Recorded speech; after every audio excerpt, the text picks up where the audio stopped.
Hey everyone, it's Tremia, and I know I've been kind of missing in action, but for many reasons. One, I was waiting for my tripod to get in so I don't have to stand here and hold this, but it hasn't shown up yet. I'm sure it's just due to the mail and all the Christmas stuff going on.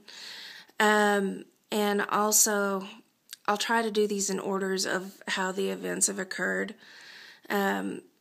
When I went to my rheumatologist and they did all that blood work and they did a UA, and I have a urinary tract infection, which scared the crap out of me because it's like I do not want to go septic again. And but everything is going good. I finished my antibiotics and everything, so I got that infection out of the way. And then I didn't feel well for a while from that. Then I had my IVIG treatment, and it went well up to the point to where I almost stopped breathing. I don't know what it is about me and blood products, but my body just does not get along with them. Whole blood, let's see, platelets, plasma, you name it, I always have an allergic reaction.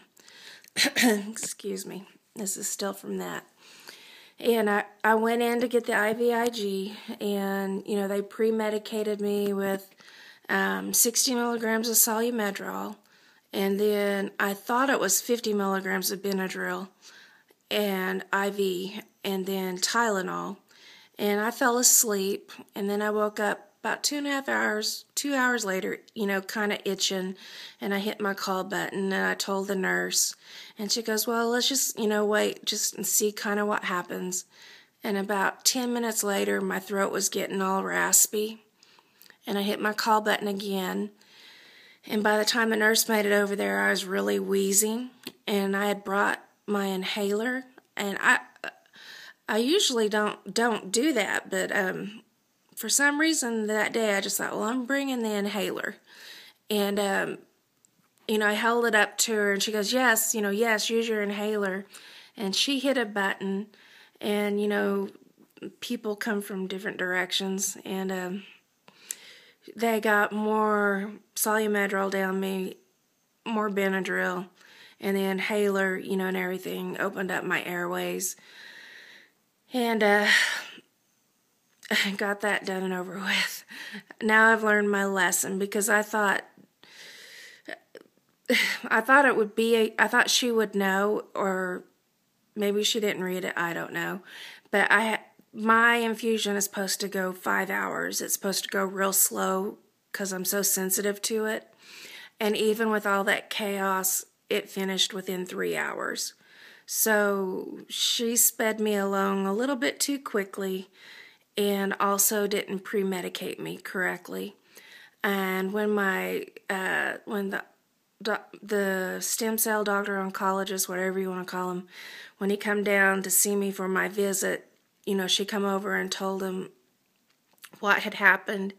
And he goes, well, the next time, we need to give you more Solumedrol. And I just kind of looked at him. He goes, you don't want more steroids, do you? And it's just like, well, if I'd had the 50 milligrams of Benadryl up front, it would have helped a little. So next time I'll make sure things are done how I'll question and tell and make sure everything's done correctly.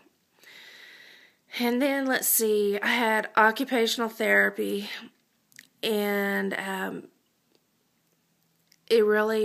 I did one exercise that's really tough on my shoulders, and yesterday my left shoulder went out of place, and I jerked it real quick, and it felt like it went back in pretty good, but not quite. And today, when the occupational therapist come, we got it to where it popped and, snapped and everything, and it feels better, but that wasn't any fun. And also yesterday I had to go to the dermatologist for my follow-up visit. There's two things going on. First off, you know, my face has been giving me some problems, and like I can feel scar tissue starting to build up from, you know, that virus, and plus it's been inflamed some. You can tell like how this cheek is more red than this cheek, and like here it's kind of red, and then up above my eyebrows is really burning and stuff. And she said, you know, it could be, you know, several different things. It could be, you know, allergic reaction to medication, which I'm on the same medicines I've always been on. Other than the IVIG is new, but this doesn't coincide with it. You know, this was happening before I went in for this last treatment. And then, or it could be the virus still kind of hanging out. We do not want to see that virus. That virus is gone. It has been kicked to the curb. I mean, I'm number 17 in the whole world of ever having it. It can go away. And I do not even wish it upon anybody. It just needs to go away from this world. And, or it can be just an infection. So she said, well, treat it with like a steroid cream first, and she gave me Desinate, and it's taken down a lot of the redness already, so I'm happy with that. And she asked me what I've been using on my face, and I said, really, just water. I use Cetaphil like maybe 2-3 times at the most a week, and then I go as far in between as I can, and I use the CeraVe cream on my face to moisturize it. And she told me to quit using those, and she gave me samples of this albaline moisturizing cleanser, and it comes out and it looks like Aquaphor, but it's got different ingredients.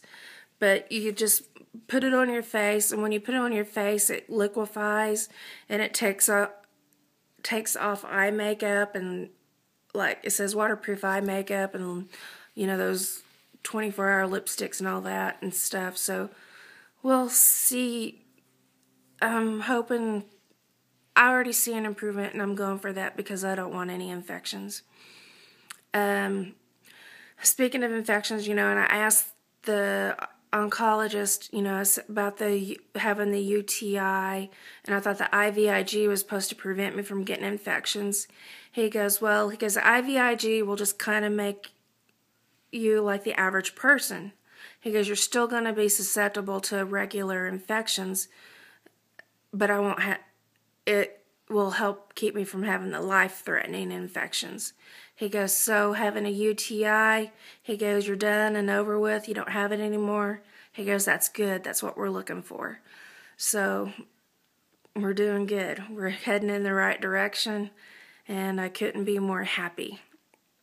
And did I tell you about the mole on my hip? I don't know if I did or not. At the dermatologist also, after the stem cell transplant, I got a mole on my hip about the size of a dime, and it's real dark. And she was wanting to take it off, and it was scheduled to be taken off the week that I went septic, so we had to cancel it. And they called like 2 times afterwards trying to reschedule it. And I was not feeling up to anything. And I said I had to talk to the oncologist and to my rheumatologist. And they both said they prefer to wait 6 months out, and then we can do it. But it's up to her because she's the specialist and she knows what's what. And she looked at it and she goes, I hate to say it. She goes, but we need to take it off. She goes, when you go through chemotherapy like I did and go through a stem cell transplant even adds to it. Because remember, I did IV chemotherapy for 4 years. Every other week I did chemotherapy. It makes you more susceptible to cancers. And so she took it off and my hip hurts. So like I got a big chunk of my hip missing too. But things will get better. And Santa Claus will be coming. That'll make me happy.